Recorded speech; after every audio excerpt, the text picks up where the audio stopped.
सिंधुदुर्ग जिल्ह्यातील बेकायदेशीर आणि ओव्हरलोड होणारी खडी वाहतूक त्वरित बंद व्हावी या प्रमुख मागणीसह इतर 5 मागण्यांसाठी बांदा येथील सामाजिक कार्यकर्ते श्यामसुंदर धुरी यांनी आज इन्सुली येथील प्रादेशिक परिवहन विभागाच्या तपासणी नाक्यावर उपोषण सुरू केलं आहे। या उपोषणाला कुडाळ, सावंतवाडी, मालवण व जिल्ह्यातील डंपर व्यावसायिकांनी पाठिंबा दिला आहे। गोव्यात होणाऱ्या बेकायदेशीर ओव्हरलोड खडी वाहतुकीवर कारवाई, डंपरवर ताडतक्री सक्ती, ग्रॉस वेटची अंमलबजावणी, गोव्यातील डंपर व्यावसायिकांना महाराष्ट्रातील परमिट सक्ती, रॉयल्टी पास वापरणे बंधनकारक करावे या प्रमुख 5 मागण्यांसाठी श्यामसुंदर धुरी यांनी हे उपोषण सुरू केलं आहे। या उपोषणाला प्रशांत पांगम, उमेश दळवी, विकास तेंडुलकर, संतोष कोळापट्टे, रमेश चव्हाण, आसिफ मुजावर, अमेय सावंत, नितीन गावडे, प्रशांत परब, हर्षद गावडे, अक्षय वालावलकर, श्रीपाद बांदेकर, गोविंद साटेलकर, भाई साटेलकर, मिलिंद नाईक, सोनू दळवी, आशिष पिल्ले, अनिश शहा, गुरुनाथ गावडे, यश सक्रू, योगेश नाईक, प्रवीण शेलटे, अंकित नाईक, सर्वेश तेंबुलकर, श्री घाडी, शामित जड्डी, प्रशांत सावंत, उदय दळवी, प्रदीप घाडी, योगेश कासले, महेश राऊळ, अमित वाळके, स्वप्नील कुलकर्णी, अजित वाळके, संकेत मेस्त्री, विक्रम पांगम, आशिष झाटिये, अजय देसाई, सिद्धेश परब, प्रणय कांबळी, साहिल भिसळे, सुयश गावकर, सिद्धेश गावकर, अक्षय मांजरेकर, प्रवीण मांजरेकर, नारायण गावकर, अमित खोत, सुनील गावकर, हरेश गावकर, सिद्धेश शेलटकर, आशिष शेलटकर, प्रथमेश शेडगे, तेजस शेडगे, राहुल भिसळे, ऋषी अस्वलकर, शुभम रेवणकर, स्वप्नील सावंत, हर्षल भगत आदी डंपर मालक, चालक व व्यावसायिक उपस्थित होते। सिंधुदुर्गातील वाहतूक सुरळीत व नियमित चालावी हाच उद्देश आहे। ही वाहतूक सुरळीत चालण्यासाठी आम्ही आमच्या निवेदनाद्वारे 5 अटी सांगितल्या आहेत, त्याची पूर्तता होणे हा एक आमचा एक उद्देश आहे। 5 अटी आमच्या हे खालील प्रमाणे: 1. सिंधुदुर्गात GR निघालेला 2011 साली, त्या GR अनुसार सर्व वाहतूक व्हावी। दुसरी गोष्ट, गाडीवर ताडपत्री असणे गरजेचे। तिसरी गोष्ट, गोव्यातील गाडी महाराष्ट्रात ज्यावेळी येतात एकही गाडी सहसा परमिट काढत नाही, ते परमिट हे कंपल्सरी करावं आणि RTO ने याची पूर्णतः दक्षता घ्यावी। चौथी गोष्ट,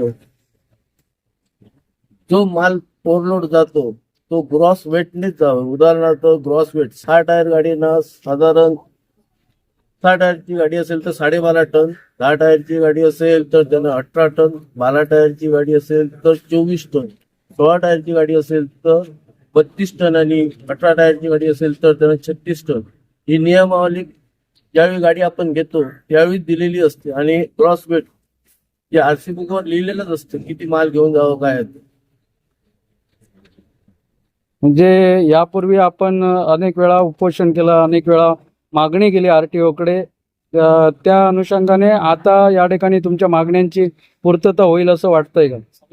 मी आतापर्यंत माझं 3रं उपोषण 2018 मध्ये 5 मार्च ला उपोषण असंच केलेलं त्याच गोष्टींसाठी। त्यानंतर 16 मार्चला केलेलं आहे आणि 2024 ला उपोषण केलं।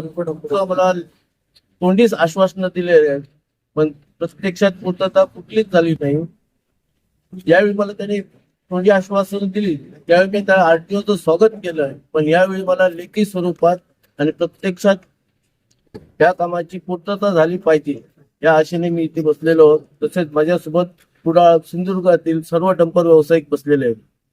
सध्याच्या या बदलत्या वातावरणामुळे किंवा बदलत्या जाचक नियमामुळे डंपर व्यावसायिक अतिशय मेटाकुटीला आलेला आहे। डंपर व्यावसायिकांची अतिशय आर्थिक ओढाताण होताना दिसतंय। श्यामसुंदर धुरी यांच्या माध्यमातून हे त्यांचं हे 4थ्यांदा उपोषण या ठिकाणी आहे। तुमची काय मागणी आहे? या ठिकाणी RTO विभागाने कोणती कारवाई करावी आणि काय तुमच्या रास्त मागण्या या ठिकाणी आहेत? सर्वप्रथम मी कुडाळ डंपर संघटनेमार्फत या उपोषणाला आमचा पाठिंबा दर्शवतो। त्याचप्रमाणे आज 15 ऑगस्ट स्वातंत्र्य दिनी या ठिकाणी आम्हाला हे उपोषण करावं लागतं, ही अतिशय दुर्दैवाची गोष्ट आहे आमच्यासाठी. कारण आज तुम्ही डंपर व्यावसायिकांची व्यथा सगळीकडे जिल्ह्यामध्ये पाहताय. डंपर व्यावसायिक हा अक्षरशः मेटाकुटीला आलेला आहे. शासनाचे जाचक नियम, अटी यामुळे डंपर व्यावसायिक जो काही मेटाकुटीला आलेला आहे त्याविरोधात आम्ही आज त्या ठिकाणी उपोषण करत आहोत सर्व. त्यानंतर गोवा राज्यात जे आम्हाला महाराष्ट्रातील गाड्यांना जो त्रास होतो त्या संदर्भात आवाज उठवण्यासाठी आज आम्ही इथे आहोत.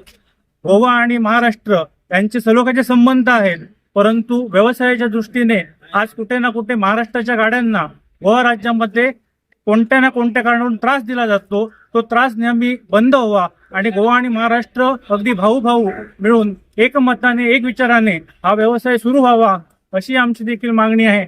आणि जो काय श्याम दुरी यांनी सांगितला ओव्हरलोडचा विषय आहे, त्यांनी बाकीचे आमचे जे आजचे उपोषणाचे मुद्दे आहेत ते मांडलेले आहेत 26. त्या सर्व मुद्द्यांना आमचा सर्वांचा पाठिंबा आहे. त्या मुद्द्यांना धरून योग्य ती कार्यवाही व्हावी ही एक आमची अपेक्षा आहे.